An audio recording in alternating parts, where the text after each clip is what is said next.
Allez, c'est parti pour ce décryptage. Plongeons direct au cœur des plaques tectoniques mouvantes de la puissance mondiale. On va analyser ensemble les forces qui façonnent notre ordre international. Et croyez-moi, ça bouge énormément. Imaginez un peu l'ampleur du sujet. On va balayer plus de 35 ans d'histoire géopolitique et on va même se projeter jusqu'en 2026. On va littéralement décortiquer l'évolution des rapports de force depuis la fin de la guerre froide jusqu'à des scénarios d'intervention futures carrément stupéfiantes, notamment au Venezuela et en Iran. C'est un vrai voyage dans le temps stratégique qui nous attend. Au programme aujourd'hui, 4 grandes étapes.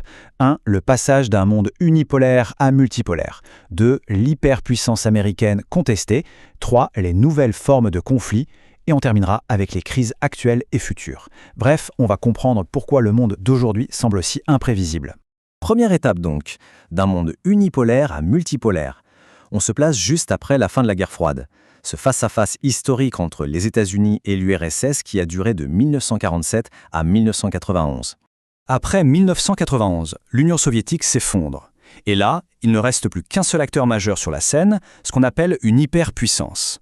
Dans les années 90, ce terme désigne évidemment les États-Unis. Ils ont une force absolument inégalée. On parle du premier PIB mondial, d'une domination économique écrasante avec le dollar comme monnaie reine. Militairement parlant, c'est la première armée au monde équipée de l'arme nucléaire, sans oublier bien sûr l'hégémonie technologique avec des géants comme Microsoft, Apple ou Ford qui règnent sur la planète. C'est la domination totale, littéralement sur tous les fronts. Pendant ces années 90, les Américains, c'est un peu le gendarme du monde. Par exemple, quand l'Irak attaque le Koweït pour son pétrole, les États-Unis interviennent. C'est la première guerre du Golfe de 1990-1991. Mais attention, ils agissent avec l'accord de l'ONU et avec le soutien de leurs alliés, comme la France et l'Angleterre. Par contre, avance rapide vers les années 2000, le contraste est saisissant. Prenez l'invasion de l'Irak en 2003. Là, ils y vont sans consultation, en rupture totale et unilatérale, malgré l'opposition d'une grande partie de l'Europe. Le gendarme a décidé d'agir seul. Ce qui nous amène logiquement à notre deuxième point, l'hyperpuissance américaine contestée. Et oui, ce basculement des années 2000 nous montre à quel point un monde unipolaire, qui semblait si solide, a commencé à se fissurer.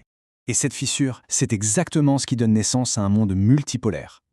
Concrètement, c'est un système où une hyperpuissance est toujours là, mais elle est activement défiée. C'est la conséquence directe de l'émergence de nations qui disent « stop » et refusent la domination exclusive des États-Unis. Alors qui sont ces fameux challengers sur l'échiquier ? D'abord, on a la Russie de Vladimir Poutine, l'ancienne superpuissance qui veut clairement retrouver sa place au sommet. Ensuite, il y a la Chine, l'actuel numéro 2 économique, qui vise carrément la première place mondiale d'ici 2050. On compte aussi l'Inde, un poids lourd absolu avec sa démographie record. Et puis il y a cette coalition beaucoup plus vaste qu'on appelle le Sud global. Mais au fait, qu'est-ce qu'on met derrière ce terme de Sud global ? Eh bien, ça rassemble principalement des pays non occidentaux. On y retrouve des anciens alliés de l'URSS, d'anciennes nations du tiers-monde, et ensemble, ils font bloc. Ils repoussent cette hégémonie américaine et créent de multiples pôles d'influence un peu partout sur le globe. Du coup, ça soulève une question fondamentale. Qu'est-ce que ce changement de dynamique modifie à la guerre elle-même ? Parce que quand les acteurs changent, les règles du jeu changent inévitablement avec eux.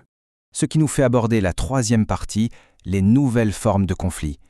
Dans ce paysage mondial tout fracturé, la guerre classique, vous savez, armée contre armée, eh bien ce n'est plus l'unique menace. L'asymétrie et la technologie ont totalement rebattu les cartes. L'une de ces nouvelles formes majeures, c'est malheureusement le terrorisme. On parle d'une violence radicale qui cible délibérément les civils pour semer la terreur. Les exemples sont tragiquement ancrés dans nos mémoires, les attentats du 11 septembre orchestrés par le groupe Al-Qaïda de Ben Laden, ou encore les attaques de 2015 en France, au Bataclan, revendiquées par l'État islamique. Ces drames illustrent parfaitement comment des conflits asymétriques contournent les armées traditionnelles pour frapper directement les populations. Mais attention, cette asymétrie n'est pas que physique. Le front s'est aussi déplacé en ligne. Avec l'hyperconnexion, des États comme la Russie par exemple ont fait d'Internet un véritable champ de bataille. Cyberattaques, diffusion massive de fake news, l'objectif est très clair.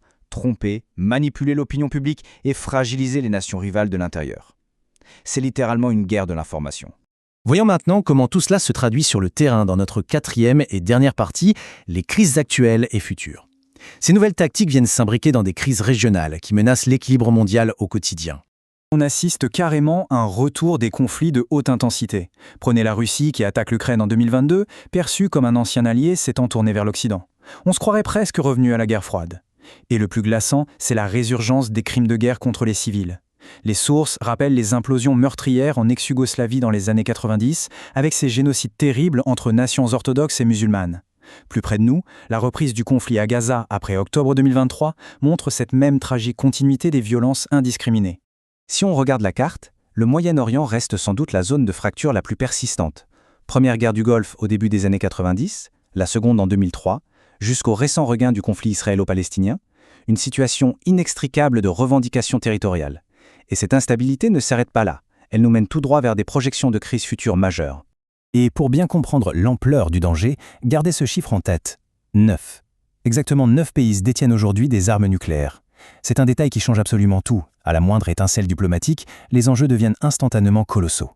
Surtout que cette menace nucléaire, elle évolue sans cesse.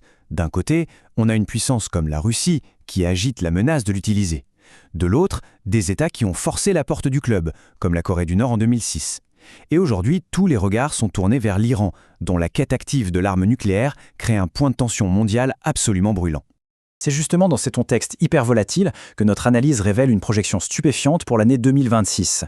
L'hypothèse, les États-Unis agissant complètement hors du droit international et sans consulter personne, interviendraient d'abord au Venezuela pour y destituer le président, puis lanceraient une guerre contre l'Iran pour stopper ses ambitions nucléaires. Ça illustre parfaitement le scénario d'une puissance qui agit de manière totalement isolée et unilatérale. Alors, tout ça nous amène à une réflexion finale fascinante. Si la fin de l'hyperpuissance unique signifie le retour d'un monde multipolaire complexe, avec son lot de menaces nucléaires, de cyberattaques, de terrorisme et d'actions solitaires, est-ce que ça veut dire que cet éclatement du pouvoir nous condamne à un état de conflit permanent? Est-ce le prix inévitable à payer quand il y a plusieurs pôles de puissance? C'est une question cruciale qu'on va devoir garder en tête pour la suite, car l'histoire, elle, s'écrit sous nos yeux.